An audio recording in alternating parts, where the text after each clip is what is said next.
तो विरासत में चंपाई बाबू को कैसी सरकार मिली है, कैसी अर्थ वित्तीय व्यवस्था मिली है, इसके बारे में इस बजट सत्र में जनता को उनको बताना चाहिए। इसलिए मैंने एक मांग किया है चंपाई बाबू से कि आप कहते हैं कि हम हेमंत सोरेन सरकार के पार्ट 2 हैं, तो आपके पार्ट 1 ने 4 वर्षों में जैसा सरकार चलाया, जैसी अर्थव्यवस्था आपको सौंपी, जिस तरह के भ्रष्टाचार आदि के मामले आपको सौंपे, इसके बारे में एक श्वेत पत्र प्रकाशित करिए कि जिन मंत्रियों की परीक्षा हो गई है 4 वर्षों में, आप सबों को क्यों दोहरा रहे हैं? एक आध को तो कम से कम उसमें आप जिनके खिलाफ भ्रष्टाचार के आरोप हैं, जिनके खिलाफ संपत्ति अर्जित करने के आरोप हैं, उसमें से कुछ आरोप मैंने ही लगाया है, जिसका जवाब विधानसभा अध्यक्ष के निर्देश के बावजूद न विधानसभा को मिल सका है और न विधायकों को मिल सका है, न मुझे मिल सका है। कि चंपाई बाबू को ये लगा था कि जिस दिन हम विस्तार करेंगे अपने कैबिनेट का, उस दिन से राजनीतिक अस्थिरता का दौर आरंभ हो जाएगा। कांग्रेस के 8 विधायक बागी होकर दिल्ली चले गए हैं, बाकी 4 ने भी बगावत का सुर दिया है। सरकार गिर जाएगी, मुख्यमंत्री को इस्तीफा देना पड़ेगा। तो इस संकट से बचने के लिए, राजनीतिक अस्थिरता से बचने के लिए भी ये चालाकी किया है लोगों ने कि चलो बजट सत्र ही 3 दिन का कर दो। और मुझे लगता है कि कहीं ये 3 दिन का सत्र ये 1 दिन में ही नहीं निपटा दें।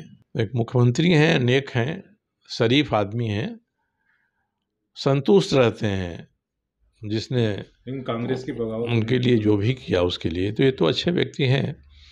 मगर कांग्रेस में जो बगावत है, मुझे ये कहीं एक का आशंका लग रही है, कुछ पत्रकार मित्रों से बात करने से भी लगी, कि अगर कांग्रेस के 12 विधायक एक गुट बना लेते हैं और वो चंपई सोरेन या बसंत सोरेन में से किसी को भी मुख्यमंत्री मान लेते हैं, तो जेएमएम की अपनी सरकार बन जाएगी 42 विधायकों के समर्थन की, 43 विधायकों के समर्थन की। सर, आज का प्रेस कॉन्फ्रेंस किन मुद्दों पर आपने रखा है? प्रमुख मुद्दा क्या है? ये वर्तमान झारखंड विधानसभा का अंतिम बजट सत्र 23 फरवरी से आरंभ हो रहा है। बजट सत्र इतना छोटा है कि लगता ही नहीं कि ये बजट सत्र है। जब भी इस विधानसभा में 2020, 2021, 22, 23 में 4 बजट पेश किए गए और चारों पर बहस के लिए 18 दिन, 17 दिन, 16 दिन का बजट सत्र बुलाया गया। यह बजट सत्र केवल 7 दिन का है। एक दिन शोक प्रस्ताव में निकल जाएगा, एक दिन तृतीय अनुपूरक में निकल जाएगा, एक दिन बजट पेश होगा, उसके बाद कोई काम नहीं होता है। चौथा दिन विधायकों के निजी संकल्प पर चर्चा में निकल जाएगा। तो केवल 3 दिन बच रहे हैं इस बजट सत्र में, और सरकार के 32-33 विभाग हैं जिनके बजट पर चर्चा करनी है। इसका मतलब है कि सरकार एकाध को छोड़ के बाकी सभी विभागों के मांग को गिलोटिन कर देगी, उनका गला काट देगी, कत्लेआम कर देगी, उस पर बहस ही नहीं हो पाएगी। इसलिए मैंने एक मांग किया है चंपाई बाबू से कि आप कहते हैं कि हम हेमंत सोरेन सरकार के पार्ट 2 हैं, तो आपके पार्ट 1 ने 4 वर्षों में जैसा सरकार चलाया, जैसी अर्थव्यवस्था आपको सौंपी, जिस तरह के भ्रष्टाचार आदि के मामले आपको सौंपे, इसके बारे में एक श्वेत पत्र प्रकाशित करिए। जब हेमंत बाबू मुख्यमंत्री हुए थे, तो पिछली जो सरकार थी रघुवर दास जी की, उसके बारे में उन्होंने एक श्वेत पत्र जारी किया था। तो पब्लिक को पता चला कि भाई आप को खजाना खाली मिला है कि भरा मिला है। तो विरासत में चंपाई बाबू को कैसी सरकार मिली है, कैसी अर्थ वित्तीय व्यवस्था मिली है, इसके बारे में इस बजट सत्र में जनता को उनको बताना चाहिए। इसके पीछे क्या, छोटा सत्र जो बुलाया गया, इसके पीछे क्या वजह क्या हो सकती है? राजनीतिक अस्थिरता या कोई लगता है डर? 2 कारण लगते हैं। एक तो अभी तक इस सरकार ने जो पिछले साल बजट पेश हुआ था, उसका 55 से 60% ही अंश खर्च कर चुकी है। कुछ विभाग तो हैं जिसमें आपदा राहत विभाग हैं, उसके मंत्री यहीं के हैं। इतने आपदा की घटनाएं घटते रहती हैं, परंतु उसमें 0% खर्च हुआ है। खर्च केवल सबसे अधिक शराब विभाग में हुआ है, 120% हुआ है। जितना आवंटन था उससे भी 20% ज़्यादा हो गया है। 2-3 विभाग हैं, भवन निर्माण, पथ निर्माण जैसे, जिनमें 60-62% खर्च हुआ है। बाकी में तो 25%, 30%। तो एक तो इसको छुपाना जनता से, क्योंकि इन पर बहस होती, हम लोग इस बात को उठाते, सवाल उठाते। दूसरा कारण ये है कि चंपाई बाबू को ये लगा था कि जिस दिन हम विस्तार करेंगे अपने कैबिनेट का, उस दिन से राजनीतिक अस्थिरता का दौर आरंभ हो जाएगा।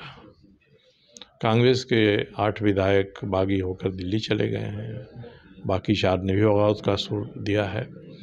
इन्होंने सही सवाल उठाया है कि जिन मंत्रियों की परीक्षा हो गई है 4 वर्षों में, आप सबों को क्यों दोहरा रहे हैं? एक आध को तो कम से कम उसमें आप, जिनके खिलाफ भ्रष्टाचार के आरोप हैं, जिनके खिलाफ संपत्ति अर्जित करने के आरोप हैं, उसमें से कुछ आरोप मैंने ही लगाया है, जिसका जवाब विधानसभा अध्यक्ष के निर्देश के बावजूद न विधानसभा को मिल सका है और न विधायकों को मिल सका है, न मुझे मिल सका है।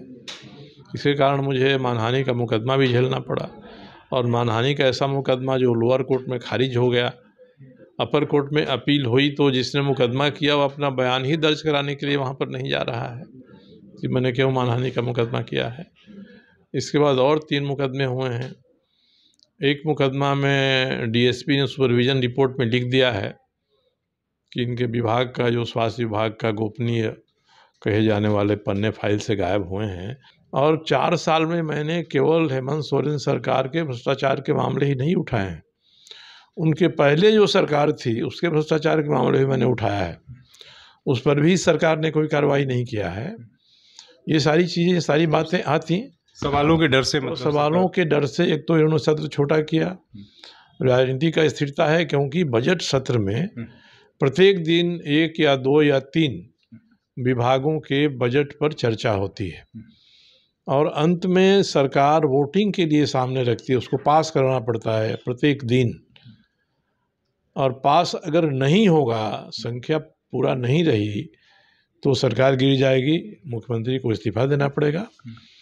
तो इस संकट से बचने के लिए, राजनीतिक अस्थिरता से बचने के लिए भी ये चालाकी किया है लोगों ने कि चलो बजट सत्र ही 3 दिन का कर दो। और मुझे लगता है कि कहीं ये 3 दिन का सत्र ये 1 दिन में ही नहीं निपटा दें, ये भी संभावना हो सकती है। तो यही 3 कारण मुझे दिखाई पड़ते हैं। मेरा एक सवाल और है, जो वर्तमान हालांकि सरकार ने विश्वास मत हासिल कर लिया है, इसके बाद भी जो संकट है अभी, जिस तरीके से आप देख रहे हैं कि कांग्रेस के 8 विधायक है, सरकार को लेकर आपकी क्या भविष्य क्या दिख रहा है? देखिए, ये सरकार काम नहीं कर पाएगी, तो काम करने का समय कम है। विधानसभा चुनाव होगा, इनके बजट में जो आवंटन होगा, उस आवंटन के हिसाब से आदेश नहीं निकल पाएंगे, टेंडर नहीं हो पाएंगे। सरकार चलेगी है सरकार? देखिए, अभी तक ऐसी राजनीतिक घटनाक्रम इतने नहीं हुए हैं कोई विश्लेषण इसका कर दे। एक मुख्यमंत्री हैं, नेक हैं, शरीफ आदमी हैं, संतुष्ट रहते हैं, जिसने कांग्रेस की बगावत उनके लिए जो भी किया उसके लिए, तो ये तो अच्छे व्यक्ति हैं।